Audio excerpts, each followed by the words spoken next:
Praise lord. దేవాతి దేవునికి వందనాలు. ప్రభు నామమున మీ అందరికీ నా ప్రత్యేకమైన వందనాలు, శుభాలు తెలియచేస్తున్నాను. మీ ప్రార్థన అవసరతలు మాకు తెలియచేయండి. తప్పకుండా నేను మీకోసం ప్రార్థిస్తాను. ఈ దినము కొరకు ఏర్పాటు చేయబడిన దేవుని వాగ్దానము యెషయా గ్రంథము 48వ అధ్యాయము 19వ వచనము. నీ సంతానము ఇసుక వలె విస్తారమగును, నీ గర్భఫలము దాని రేణువ వలె విస్తరించును. వారి నామము నా సన్నిధి నుండి కొట్టివేయబడదు, మరువబడదు. దేవుని నామానికి మహిమ కలుగునుగాక. ఈ ఉదయకాల సమయంలో సర్వోన్నతుడైన నీ తండ్రి గొప్ప వాగ్దానాన్ని నీకు అందిస్తూ ఉన్నారు. ఆమేన్. ఆయన అంటున్నారు కదా, నీ సంతానము ఇసుక వలె విస్తారమగును అని. ఈ రోజుల్లో చాలామంది బిడ్డలు మాకు గర్భఫలము లేదు అని దుఃఖిస్తూ ఉన్నారు. అయితే ఆది నుండి మీరు ఒక్కసారి జ్ఞాపకం చేసుకుంటే అబ్రహాము, సారా కానీ, తర్వాత ఇసాకు పిల్లలు లేనప్పుడు అతడు చేసిన ప్రార్థన కానీ, జకరియా కానీ మీరు గమనిస్తే ఇలా ఎంతోమందికి దేవుడు గర్భఫలాన్ని దయచేశాడు. బహుశా ఈ వాగ్దానం వినేవారిలో గర్భఫలం లేక బాధపడుతున్నారా?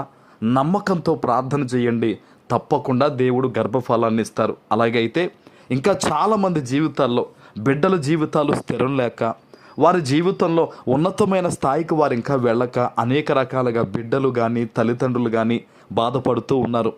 దేవుడు అంటున్నాడు, నేను వారిని విస్తరింపజేస్తాను.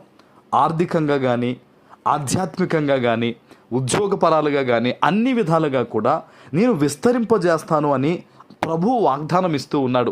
మరి మనం ఏం చేయాలి? దేవుని సన్నిధిలో యథార్థంగా బ్రతుకుతూ ప్రార్థన చేయాలి. చాలామంది బిడ్డలకి దీవెన పొందుకోవాలి అన్న ఆశ ఉంటుంది, కానీ దానికోసం కష్టపడి ప్రార్థన చేయాలి. ప్రభు కొరకు నీతిమంతులుగా బ్రతకాలన్న ఆలోచన చాలా తక్కువ మందికి ఉంటుంది. ఈరోజు దేవుని వాగ్దానాన్ని వింటున్న నీవు యథార్థంగా దేవుని కొరకు జీవించాలని నమ్మకంతో నువ్వు ప్రయాసపడితే గనక ఖచ్చితంగా నువ్వు విస్తరింపబడతావు. చూడండి, నీ గర్భఫలము దాని రేణువుల వలె విస్తరించును. సముద్రపు ఒడ్డునున్న ఇసుక రేణువులు లెక్కించగలవా అండి?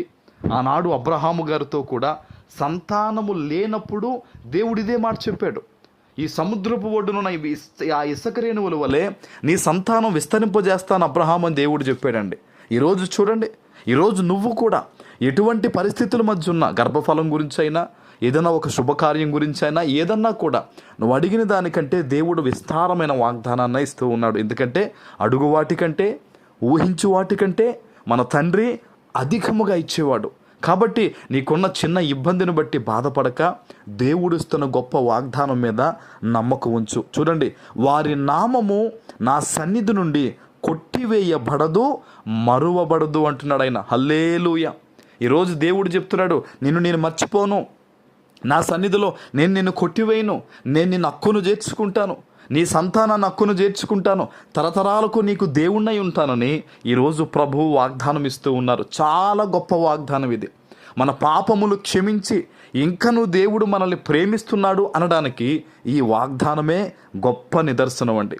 ఈరోజు నువ్వు ఎక్కడి నుంచి మాట వింటున్నా సరే, నిన్ను దేవుడు ప్రేమిస్తున్నాడు, నీ బిడ్డల్ని కూడా దేవుడు ప్రేమిస్తున్నాడు గనక భయపడొద్దు, నమ్మకం ఉంచు, విశ్వాసంతో ప్రార్థన చేయి. అన్ని విధాలుగా దేవుడు నిన్ను దీవిస్తారు. ఆమేన్. ప్రార్థన చేసుకుందాం.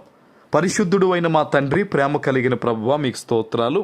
ఈ ఉదయకాల సమయంలో మీరు ఇచ్చిన గొప్ప వాగ్దానము ప్రతి బిడ్డ జీవితంలో నెరవేర్చి స్థిరపరచమని యేసు నామమున ప్రార్థిస్తున్నాను తండ్రి. ఆమేన్.